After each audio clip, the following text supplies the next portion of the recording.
خان صاحب معمولی آدمی نہ تھے جو سامنے سے گزرتا سلام کرتا گزرتا۔ ریل آ گئی، ہمیں بڑے احترام سے ریل میں بٹھایا گیا۔ خان صاحب پان کھانے کے عادی تھے۔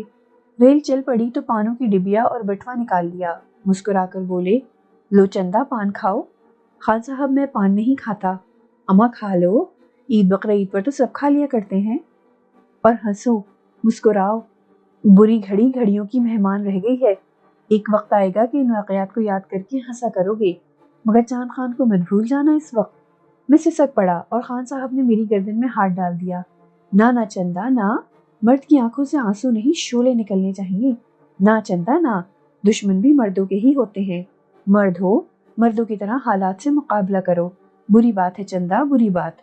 خان صاحب کے محبت بھرے لمس کو محسوس کر کے نہ جانے کیا کیا احساسات جاگ اٹھے تھے۔ سفر جاری رہا، رات ہو گئی۔ خان صاحب کھانا ساتھ لائے تھے، دسترخوان کھول کر بیٹھ گئے، اصرار کر کے کھلاتے اور کھاتے رہے۔ رات کو 12 بجے انہوں نے کہا، اب پاؤں پھیلا کر سو جاؤ دلارے، ہم جاگ رہے ہیں۔ نہیں خان صاحب، آپ سو جائیے۔ میاں، عمر بھر سفر میں نیند نہیں آئی، آج کیا خاک آئے گی؟ تم سو جاؤ، ہم کہہ رہے ہیں، اور پھر ہمارا جاگنا ضروری ہے۔ 4:30 بجے ریل منزل پر پہنچے گی، تمہیں تو اندازہ بھی نہیں ہوگا۔ انہوں نے ضد کر کے مجھے لٹا دیا۔ ٹرین کی ردم خیالات کے ساتھ سفر کرتی رہی اور آنکھوں میں غنودگی گھل گئی۔ تھوڑی دیر کے بعد سارے احساسات سو گئے۔ نہ جانے کتنی دیر ہوئی تھی سوتے ہوئے، نہ جانے کیا وقت تھا کہ اچانک قیامت ظہور میں آ گئی۔ اتنی تیز روشنی ہوئی کہ بینائی جاتی رہی۔ کوئی آتش فشاں پٹا تھا یا زلزلہ آیا تھا، کچھ اندازہ نہیں ہو پا رہا تھا۔ انسانی شور چاروں طرف سے ابھر رہا تھا، لوگ بھیانک آواز میں چیخ رہے تھے۔ میرا چہرہ بھیگا بھیگا سا لگ رہا تھا۔ گہری نیند سے آنکھ کھل جانے کی وجہ سے سر دکھ رہا تھا۔ دوبارہ سو جانے کا جی چاہ رہا تھا۔ سب کچھ بھول کر، سب کچھ نظر انداز کر کے میں نے دوبارہ آنکھیں بند کر لیں۔ پھر نہ جانے کب جاگا تھا۔ تیز روشنی ہو گئی تھی، کھڑکیوں سے سورج کی شعائیں اندر آ رہی تھیں، گرمی لگ رہی تھی، پنکھا بند تھا۔ نہ جانے کیوں تبھی مجھے آواز سنائی دی، رتنا، او رتنا، کب تک سوتا رہے گا رے؟ 10 بج رہے ہیں رتنا، اٹھ جا بھائی۔ نہ جانے کون تھا، نہ جانے کسے آوازیں دے رہا تھا، مگر پھر میرے کمرے کا دروازہ کھلا اور ایک دراز قامت خاتون اندر آ گئی۔ بھاری بھرکم معمر خاتون تھیں، ساڑی باندھے ہوئے تھی، ماتھے پر بندیاں لگی ہوئی تھی، عمر 40 سے اوپر ہی تھی۔ رتنا، اٹھ جا بیٹا، دیکھ دن کتنا چڑھ چکا ہے، اف وہ پسینے میں بھیگ رہا ہے، نگوڑی ماری بتی 2 گھنٹے سے گئی ہوئی ہے، ان بجلی والوں نے تو ناک میں دم کر دیا ہے، ارے تو اٹھے گا یا نہیں؟ خاتون نے میرے شانے جھنجھوڑتے ہوئے کہا اور میں دم خود رہ گیا۔ رتنا، میں پھٹی پھٹی آنکھوں سے اسے دیکھنے لگا۔ پانی لاؤں ٹھنڈا چاچی؟ 2 کٹورے بھر ڈال دو، نیند ایسی بھاگے گی جیسے ماما جی کی سر سے سینگ۔ باہر سے ایک نسوانی آواز سنائی دی، رتنا اٹھ جا بیٹا، اتنی دیر سونا اچھا نہیں ہوتا۔ عورت نے پھر کہا اور میں جلدی سے اٹھ گیا۔ جا منہ دھو لے، میں مالتی سے ناشتہ بھجواتی ہوں، اب دوبارہ نہ لیٹ جائیو۔ معمر خاتون واپس مڑی اور دروازے سے باہر نکل گئی۔ مجھ پر حیرتوں کے پہاڑ ٹوٹ رہے تھے۔ کیا ہے یہ سب کچھ؟ کیا ہے؟ میں کہاں ہوں؟ یہ کون سی جگہ ہے؟ اور رتنا، یہ عورت مجھے رتنا کیوں کہہ رہی ہے؟ کیسا عجیب انداز ہے اس کا، محبت سے بھرپور، ایسا جیسے مجھے عرصے سے جانتی ہو۔ کون ہے یہ اور جگہ کون سی ہے؟ یا خدا، یہ خواب ہے یا عالم بیداری؟ ابھی میں سحری سے پاؤں لٹکائے بیٹھا سوچ رہا تھا کہ دروازے میں ایک چیری پیدا ہوئی اور ایک روشن چہرے نے اندر جھانکا۔ چمکتا ہوا سفید رنگ، بھورے بال، پرکشش نقوش، حسین آنکھیں جن میں شوخی تھی۔ پھر ہنسی سنائی دی اور وہ اندر آ گئی۔ ہاتھ میں نقشین مراد آبادی کٹورا تھا جس میں پانی بھرا ہوا تھا۔ رتن مہاراج، صبح ہو گئی، یہ میری طرف سے۔ اس نے کٹورے کا پانی میرے چہرے پر ڈال دیا اور میں اچھل پڑا۔ پانی یک ٹھنڈا تھا اور میرا چہرہ اور سینہ بھگو گیا تھا۔ میں بھبک کر مسحری سے نیچے آ کھڑا ہوا۔ لڑکی نے قہقہہ لگاتے ہوئے دروازے کی طرف چھلانگ لگا دی اور غڑاپ سے باہر نکل گئی۔ آہ، یہ خواب نہیں حقیقت ہے، مگر اب یہ کیا حقیقت ہے؟ کیا ہو گیا میرے معبود، کیا ہو گیا ہے؟ میں نے ڈوبتے ہوئے دل سے سوچا، یوں احمقوں کی طرح کھڑے رہنے سے کوئی فائدہ نہیں تھا، باہر نکلوں، کچھ اندازہ تو ہو۔ دروازے سے باہر نکل آیا، سامنے صحن تھا، باتھ روم کا دروازہ نظر آ رہا تھا، قدم اس طرف اٹھ گئے۔ میں اس پرانے طرز کے باتھ روم میں داخل ہو گیا، دروازہ بند کیا، کپڑے اتارے، مگر کپڑے اتارتے ہوئے میں بری طرح اچھل پڑا۔ یہ میرے کپڑے نہیں تھے، یہ تو میں نے خواب میں بھی نہیں دیکھے تھے۔ سلک کا کرتا، لٹھے کا پاجامہ، کیا ہو گیا ہے مجھے؟ کیا ہو گیا ہے؟ میں نے پانی کا نل کھول دیا، اس کے نیچے بیٹھ گیا۔ میری سوچ پرواز کرنے لگی۔ کب سویا تھا، کہاں سویا تھا کہ آنکھیں نہ کھلی؟ ذہن کے پردوں پر مٹے مٹے نقوش ابھرنے لگے۔ کانوں میں گڑگڑاہٹ کی آواز سنائی دی جو واضح ہوتی جا رہی تھی۔ ریل کی آواز، ریل، چاند خان، میاں کھالو چندہ، عید بقرعید پر تو سبھی سو جاؤ سو جاؤ۔ چاند خان، ارے ریل، چاند خان رتولی رتولی۔ وحشت زدہ انداز میں اٹھ کھڑا ہوا، پاگلوں کی طرح دروازہ کھولنے کی کوشش کی مگر دروازہ باہر سے بند تھا۔ سر پکڑ کر بیٹھ گیا، دماغ بری طرح چکرا رہا تھا، پانی شانے پر گر رہا تھا۔ کون ہے اندر؟ باہر سے آواز سنائی دی اور میں دروازے کو دیکھنے لگا۔ کون ہے اندر؟ آواز دوبارہ سنائی دی۔ میں ہوں مالتی، میرے منہ سے نکلا، لیکن جو کچھ میں نے کہا تھا وہ کیا ہے یہ سب کچھ؟ نہا رہے ہو رتنا؟ باہر سے پوچھا گیا۔ ہاں، گھٹی گھٹی آواز میں بولا۔ دروازہ باہر سے کیوں بند کرایا ہے؟ میں نے نہیں کرایا، میں نے جھلا کر کہا۔ سمجھ گئی، شیاما نے شرارت کی ہوگی، میں نے کھول دیا ہے۔ وہی آواز سنائی دی مگر اس بار میں نے کوئی جواب نہیں دیا تھا۔ میرا دل، میرا دماغ قابو میں نہیں تھا، اندر سے ایک ہی آواز ابھر رہی تھی، پھر کچھ ہو گیا، پھر کچھ ہو گیا۔ میں چاند خان کے ساتھ رتولی نہیں پہنچ سکا اور چاند خان وہ نہ جانے کہاں گئے۔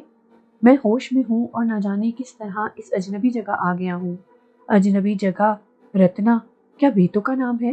آخر یہ لوگ مجھے اس نام سے کیوں پکار رہے ہیں؟ رتنا جی، باہر سے پھر وہی آواز ابھری اور میں چونک پڑا مگر کچھ بولا نہیں۔ رتنا جی، کتنی دیر میں باہر آؤ گے؟ بڑی زور سے غصہ آیا تھا مگر کیا مجھے غصہ آنا چاہیے؟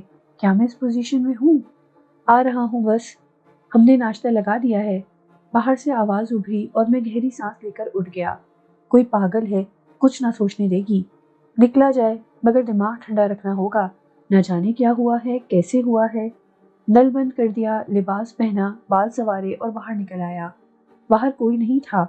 میں اس کمرے میں نہیں گیا جہاں خود کو سوتے ہوئے پایا تھا، بلکہ ایک راہداری سے گزر کر بائیں ہاتھ کے ایک کمرے کے دروازے سے اندر داخل ہو گیا۔ سامنے ڈائننگ ٹیبل تھی، اس پر ناشتے کا سامان سجا ہوا تھا۔ کرسی گھسیٹ کر بیٹھ گیا، ناشتہ آگے سرکا لیا مگر میں اس کمرے میں کیسے آ گیا؟ میں کیسے جانتا تھا کہ ناشتہ اس کمرے میں لگا ہوگا؟ میرے قدم اس طرف کیسے اٹھے؟ میں بھٹک کیوں نہ گیا؟ یہ سب کچھ مجھے اجنبی کیوں نہیں لگ رہا؟ یہ کیا ہے؟ بھوریا چرن کا کوئی نیا کھیل؟ دماغ پر سناٹا طاری ہو گیا۔ چاند خان کہاں ہے؟ ہم دونوں تو ریل میں سفر کر رہے تھے، چاند خان جاگ رہے تھے، میں سو رہا تھا، پھر وہ خواب جیسی کوئی آواز، تیز روشنی، اور پھر میں دوبارہ سو گیا تھا، سب کچھ ایک خواب سمجھ کر۔ اور اب ضرور بھوریا چرن کوئی چال چل گیا، اس نے مجھے اس مقدس مزار پر نہیں پہنچنے دیا، اور اب میں کسی ہندو گھرانے میں تھا اور یہ لوگ مجھے رتنا کہہ کر پکار رہے تھے۔ کون لوگ ہیں یہ؟ وہ معمر خاتون، وہ خوبصورت شریر لڑکی؟ کچھ سمجھ میں نہیں آ رہا تھا۔ کسی خطرناک جال میں تو نہیں پھنس گیا؟ کوئی نئی مصیبت تو نہیں آنے والی؟ نہیں، ہوشیاری سے کام لینا ہوگا، سوچ سمجھ کر قدم اٹھانا ہوگا، حالات کا جائزہ لینا ہوگا۔ چائے واپس لے گئی تھی، سوچا ٹھنڈی ہو جائے گی، اب گرم کر کے لائی ہوں۔ ارے، تم نے ناشتہ بھی شروع نہیں کیا، ابھی تک سو ہی رہے ہو کیا؟ نوجوان عورت تھی، کالا رنگ تھا مگر نقوش برے نہیں تھے۔ رتنا جی، ناشتہ کرو۔ کر رہا ہوں مالتی، میں نے گہری سانس لے کر کہا اور ایک بار پھر دل میں چونک پڑا۔ میں اسے اتنے اعتماد سے مالتی کیوں کہہ رہا ہوں؟ کیسے جانتا ہوں کہ یہ مالتی ہے؟ کچھ اور لائیں تمہارے لیے؟ نہیں، لالا سریش چندر جی آئے ہیں، گڑ کے شیرے ہیں نرے، چپک جائیں تو چھٹنے کا نام نہ لیں۔ بیچاری رما رانی ان کے سامنے جا پھنسی ہیں، اب کوئی کیسے نکالے انہیں؟ ہم کہیں انہیں اور کوئی کام نہیں ہے، ابھی صبح ہوئی ہے اور ارے کچھ اور لائیں تمہارے لیے۔ مالتی بھی جنونی ہی معلوم ہو رہی تھی، کم وقت کی زبان تالو سے نہیں لگ رہی تھی، بولے چلے جا رہی تھی۔ اسی وقت کہیں سے کتے کے بھونکنے کی آوازیں سنائی دیں اور مالتی کی آواز بند ہو گئی۔ کتا بری طرح بھونک رہا تھا۔ مالتی نے پریشانی سے کہا، یہ کتا کہاں سے گھس آیا؟ دیکھو باہر جا کر، میں نے کہا۔ ارے ہم دیکھیں؟ نہ رتنا جی، کتے سے ہماری جان نکلے ہے، دروازہ بند کیے دے ہیں ہم، کہیں پاپی ادھر ہی نہ گھس آئے۔ مالتی نے جھپٹ کر دروازہ بند کر دیا۔ میں ناشتے میں مصروف رہا، کتا خاموش ہو گیا تھا، مگر کچھ دیر کے بعد ایک تیز آواز سنائی دی، مالتی، اریو مالتی کہاں مر گئی؟ مالتی اچھل پڑی۔ لو، شروع ہو گئی آوازیں۔ اس نے آگے بڑھ کر دروازہ کھول دیا۔ آئی رما رانی، وہ کتا، یہ کشنا کہاں چھپی ہے؟ اسے تلاش کر، آج یہ نہیں ہے یا میں۔ آخر یہ کرنا کیا چاہتی ہے؟ کیا سوچا ہے اس نے؟ ارے ہمارے ہاں کام کے آدمی ہیں، ہزاروں کام نکلتے ہیں ان سے، اور یہ کہ… رما رانی اندر داخل ہو گئیں۔ یہ وہی معمر خاتون تھیں۔ رما رانی، میں نے سوچا۔ معمر خاتون اندر گھس آئیں، ادھر ادھر دیکھا اور بولی، رتنا وہ یہاں تو نہیں آئی؟ نہیں چاچی، میں نے کہا۔ جائے گی کہاں؟ آج چھوڑوں گی نہیں اسے۔ رما رانی باہر نکل گئی۔ میری کیفیت اب کسی قدر بحال ہو گئی تھی۔ سمجھ میں تو کچھ نہیں آیا تھا، لیکن اب دیوانگی سے کیا حاصل؟ سمجھنے کی کوشش کرنی پڑے گی، اور کچھ نہ کچھ سمجھ میں آ ہی جائے گا۔ چائے کی 2 پیالیاں پی کر اٹھا ہی تھا کہ وہی شریر لڑکی اندر گھس آئی اور میری کمر پکڑ کر میرے پیچھے آ گئی۔ آج بچا لیں رتنا جی، بس آج بچا لیں، بھگوان کے لیے وعدہ کرتی ہوں آگے کچھ نہیں کروں گی۔ ارے ارے میری کمر تو چھوڑو، کپڑے دھونے کی موگری ہاتھ آ گئی ہے، ایک بھی پڑ گئی تو اپنے جل ٹھنڈے ہو جائیں گے۔ سچ مچ غصے میں ہیں، مار دیں گی۔ کون؟ چاچی۔ مگر ہوا کیا ہے؟ میں نے بے اختیار پوچھا۔ ارے بھگوان اس کا ناز کرے، کھٹیا کھڑی ہو ان کی، وہی آ مرے تھے سریش چندر جی، آتے ہیں تو جاتے نہیں ہیں، سارا سارا دن اینٹتے رہتے ہیں، اور ہم سب پر کرفیو لگ جاتا ہے۔ خاموش رہو، ہنسو بھی نہیں، اور سامنے آ جاؤ تو ایسے گھورتے ہیں جیسے گنڈیری نظر آ گئی ہو۔ پھر تم نے کیا کیا؟ کتے سے جان نکلتی ہے ان کی، سنا ہے 28 انجیکشن لگوا چکے ہیں، 2 بار کتوں نے کاٹا ہے۔ وہ ہنس پڑی، چہرہ سرخ ہو رہا تھا، کندنی رنگ پر پسینے کے قطرے بے حد بھلے لگ رہے تھے۔ بے اختیار ہنستی رہی، آنکھوں میں پانی آ گیا، بولی، کتے کی آواز کا ریکارڈ لگا دیا تھا میں نے، اور آواز تیز کھول دی تھی۔ یہ کہہ کر وہ پھر بے اختیار ہنسنے لگی تھی۔ ہنستے ہوئے بولی، یہ ریکارڈ میں انہی کے لیے لائی تھی۔ سر پر پاؤں رکھ کر بھاگ گئے۔ چاچی پکارتی رہ گئی، تم نے غسل خانے کا دروازہ بند کیا تھا؟ میں نے اسے گھورتے ہوئے کہا، اب جو ایسے کروں تو اتنی بڑی مر جاؤں۔ اس نے ہاتھ جوڑتے ہوئے کہا اور پھر سہمے ہوئے لہجے میں بولی، ارے ادھر ہی آ رہی ہیں۔ یہ تھا میرا نیا ٹھکانہ، مگر میں یہاں کیسے آ گیا؟ یہ لوگ مجھے رتنا کہہ کر کیوں پکارتے ہیں؟ میں ان کا شناسہ کیسے ہوں؟ بار بار تو ایک جیسے واقعات نہیں ہوتے ہیں۔ اگر سرفراز کا ہم شکل نکل آیا تھا تو کسی رتنا یا رتن کا ہم شکل تو نہیں ہو سکتا تھا۔ پھر یہ سب کچھ، آخر فیصلہ کیا کہ جو کچھ بھی ہے صبر سکون سے برداشت کروں، انتظار کروں کہ صورتحال معلوم ہو جائے۔ یہ اندازہ تو ہو گیا تھا کہ میں رتولی نہیں پہنچ سکا، اب حوریہ چرن کوئی اور چال چل گیا ہے، مگر اس نے اس بار کیا کیا ہے کچھ اندازہ نہیں ہوا تھا۔ نہ جانے جان خان کہاں گئے؟ رتنا ہی بن گیا۔ اپنی کیفیت پر البتہ سخت حیران تھا۔ مجھے اس گھر کے بارے میں سب کچھ معلوم تھا، میرا کمرہ کون سا ہے، عورت کو میں چاچی کہہ کر پکار رہا تھا۔ ایک اور نوجوان لڑکی میرے سامنے آئی تو میں نے اسے رادھا کہا اور اس نے جواب بھی دیا۔ اس طلسمی کیفیت کا کوئی جواز نہیں تھا میرے پاس۔ دن بھر کوئی کام نہ کرنا پڑا، عجیب سا گھرانہ تھا۔ 2-3 بار مردوں کی آواز بھی سنائی دی، البتہ رات ہوئی تو دل اچھل کر حلق میں آ گیا۔ قرب و جوار کی ساری عمارتیں جاگ اٹھیں اور ہر طرف سے طبلہ، سارنگی اور ہارمونیم کی آوازیں ابھرنے لگی۔ یہ ناچنے گانے والوں کا علاقہ تھا اور رما رانی بھی انہی میں ایک تھی۔ خدا تجھے فنا کر دے بھوریا چرن، یہ کہاں لا پھینکا تو نے مجھے، اس غلاظت خانے میں؟ دل بری طرح دکھنے لگا۔ کیا کروں؟ کیا یہاں پڑا رہوں؟ یہاں… کشنا یاد آئی، معصوم شوخ الہڑ لڑکی، رادھا اس کی ہم شکل، اور یہ سب ناچ گانے کا کاروبار کرتی تھی۔ اس کا عملی تجربہ بھی ہو گیا۔ شام سے پہلے اس گھر کی حقیقت نہیں کھلی تھی، لیکن جو ہی شام ہوئی ماحول بدل گیا، پاکیزگی گندگی میں تبدیل ہونے لگی۔ رادھا، لکشمی اور شوخ و شریر کشنا رنگ بدلنے لگی۔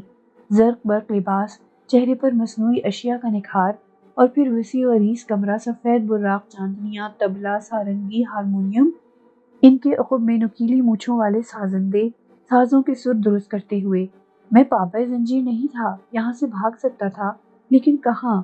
ہر جگہ موت اور تباہی، کہیں امان نہیں تھی۔ بے بسی سے آنکھوں میں آنسو آ گئے۔ خدایا، یہ دن بھی دیکھنا تھا، ایسی جگہ بھی رزق لکھا تھا۔ خان صاحب یاد آئے۔ میرے چاند، مرد کی آنکھوں میں آنسو نہیں شعلے نظر آنے چاہیے۔ خان صاحب، یہ شعلے مجھے بھسم کر سکتے ہیں۔